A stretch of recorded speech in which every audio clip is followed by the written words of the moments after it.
Doctor మంచా నాగమల్లేశ్వరి, మాల మహానాడు రాష్ట్ర మహిళా అధ్యక్షురాలిని.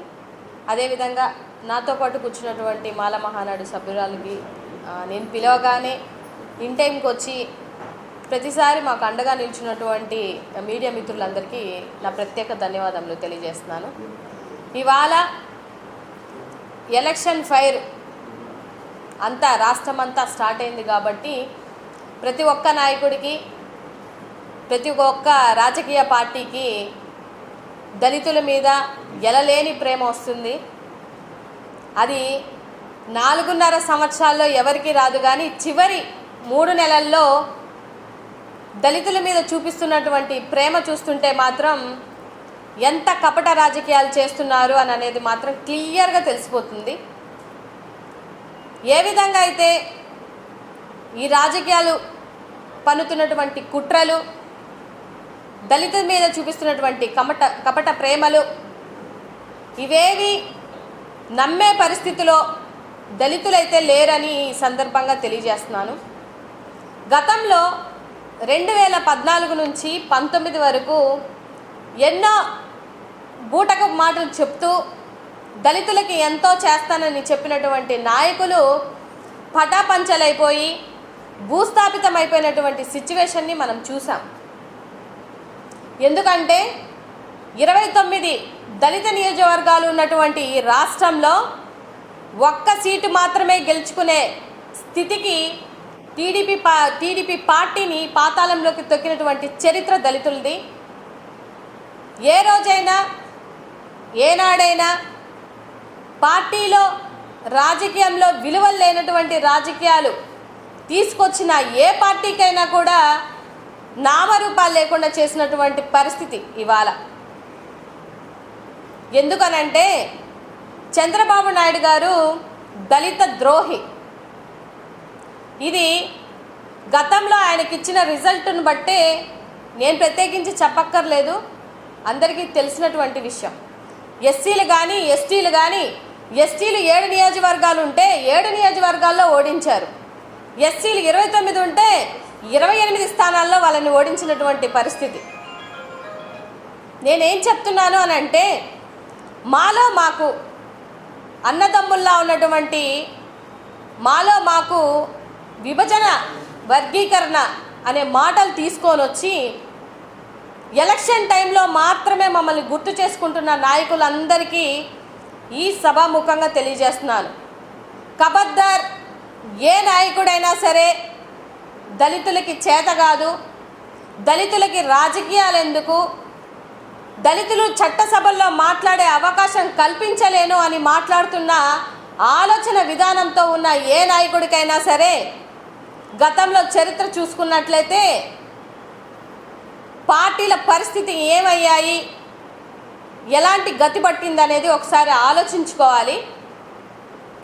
ఎందుకు చెప్తున్నానంటే, మాల మహానాడు 40 సంవత్సరాల క్రితం రూపుదిద్దించినటువంటి పివి రావు గారిని కూడా గుర్రాలతో తొక్కించి అదే మీటింగ్లో ఒక 5 మంది దళితుల్ని చంపినటువంటి ఘనత మన చంద్రబాబు నాయుడు గారు. సో ఇవాళ మేము చెప్పాలనుకుంటుంది ఏంటంటే, రేపో ఎప్పుడో వస్తున్నారంట చంద్రబాబు నాయుడు గారు పాయకరావుపేటకి. ఆయన దళితుల నియోజకవర్గాలకి ఎలక్షన్ టైంలోనే ప్రేమ ఎందుకు వస్తుందో చెప్పాలి.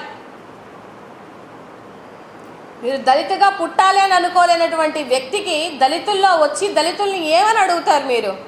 మీకు వాళ్ళ వాసనే పడదు కదా. మేనిఫెస్టోలో ఎన్నో మాటలు చెప్పారు.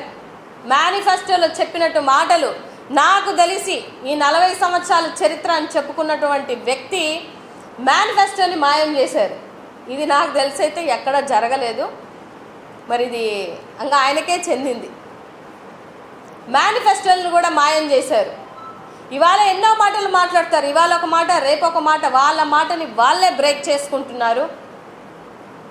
మన దళిత సోదరులకి, సోదరిమణులకి అందరికీ చెప్తున్నాను, ఎన్నో కపట మాటలు మాట్లాడడానికి, ఎలక్షన్లో ఓట్ల కోసం మనకేమీ చేయకుండా ఇవాళ మాట్లాడడానికి రెడీ అవుతున్నటువంటి పార్టీలు తస్మాత్ జాగ్రత్త.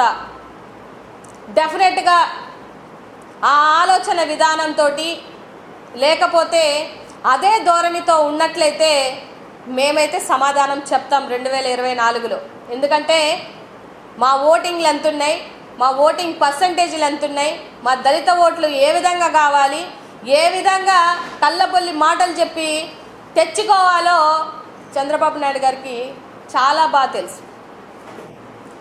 మేము ఒక అంబేద్కర్ గారి ఆశాభావాలని ముందుకు తీసుకెళ్తున్న వ్యక్తులుగా అదే అంబేద్కర్ గారి ఆశాభావాల్ని ముందుకు తీసుకొస్తున్నటువంటి వ్యక్తి జగన్మోహన్ రెడ్డి గారు. ఎందుకంటే మా జాతి గర్వించదగ్గ విధంగా ఆయన విజయవాడలో అంత పెద్ద విగ్రహం. గతంలో మీరు చూసుకున్నట్లయితే విజయవాడ ఏ కులానికి సంబంధించిన వాళ్ళకి అడ్డాగా మారిందో మీరే గమనించాలి. అంత పెద్ద విగ్రహం పెడితే అట్లీస్ట్ ముందుకొచ్చి ఒక మంచి కార్యక్రమం చేస్తే అది ఏ పార్టీ అయినా పక్కన పెట్టండి, మా దేవుడి విగ్రహం పెట్టినప్పుడు మినిమం కూడా బయటకు వచ్చి వాళ్ళ అక్కసినంత కక్కేరే తప్ప అదొక మంచి కార్యక్రమం అని కూడా, ఎందుకంటే వాళ్ళకి ఇష్టం లేదు. ఇవాళ పైన కనకదుర్గమ్మ ఉంటే కింద అంబేద్కర్ గారు ఉన్నారని చెప్పుకునే మాట కూడా వాళ్ళకి ఇష్టం లేదు అని అంటే ఎలాంటి మనస్తత్వంతో ఉన్నారో ఒకసారి గమనించాలి. దళితుల్ని మీరు తొక్కడం కాదు, అంబేద్కర్ గారి పాదాల దగ్గరికి వెళ్తే మీరు తొక్కబడతారా లేదా అనేది ఒకసారి ఆలోచించుకోండి. ఎందుకు అని అంటే ఏది పడితే అది మాట్లాడితే పాపం గొర్రెల్లాగా దళితులు వినేస్తారు, ఏదో ఎలక్షన్ ముందుకు వచ్చేసి 4 వాగ్దానాలు ఇస్తే వినేస్తారు అనుకుంటే ఆ పరిస్థితి ఇప్పుడైతే లేదు. ఇప్పుడు ప్రతి ఒక్కరికి నాలెడ్జ్ ఉంది, స్మార్ట్ ఫోన్లు చేతిలో ఉన్నాయి, ఏం జరుగుతుంది ఎక్కడ ఏమవుతుంది అని అనేది అందరికీ క్లారిటీగా ఉంది. సో మీ కళ్ళబొల్లి మాటలకి అరే మినిమం దళితులు చదువుకోవాలంటే కూడా వీళ్ళకి నచ్చదు. గవర్నమెంట్ స్కూల్లో ఇంగ్లీష్ మీడియం ఏంటి తప్పు, దేనికి తప్పు? మీ పిల్లలు మీ మనవరాలు మీ మనవాళ్ళు ఎక్కడ చదువుకున్నారు? ఇంగ్లీష్ మీడియం వద్దని చెప్పినటువంటి వద్దు అని లెటర్లు రాసినటువంటి మహానుభావులు వీళ్ళంతా. నిన్న అనుకుంటాను ఇంటర్మీడియట్ రిజల్ట్స్ వచ్చాయి. ఎంత మంచి మార్క్స్తో వచ్చారు. 10th క్లాస్ కూడా సక్సెస్ఫుల్గా రాసుంటారు. రేపు కూడా ఆ రిజల్ట్ కూడా చాలా చాలా బాగుంటుంది నాకు తెలిసి. అంటే దళితులు చదువుకోకూడదా? దళితులకి ఇంగ్లీష్ మాట్లాడే అవకాశాలు రాకూడదా? అంటే బీదవాడు చదువుకోకూడదు, బీదవాడు బాగుపడకూడదు, అదే కాన్సెప్ట్ తోటి ఈ 3 పార్టీలు కుమ్మక్కై వస్తున్నారు. బీజేపీ అంటే ఇంకా చెప్పక్కర్లేదు.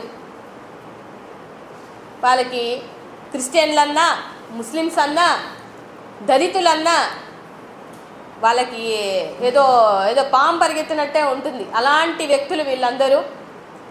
నేను ఒక విషయం చెప్పాలి అనుకుంటున్నాను. అంబేద్కర్ గారి ఆశాభావాలని వారి ఆలోచన విధానాలని ఏ నాయకుడైతే తీసుకొస్తున్నాడో ఆ నాయకుడికే మళ్ళీ పగ్గాలు కానీ సీఎం కుర్చీని కానీ దళితులందరూ ఇవ్వబోతున్నారని ఈ సందర్భంగా తెలియజేస్తున్నాను.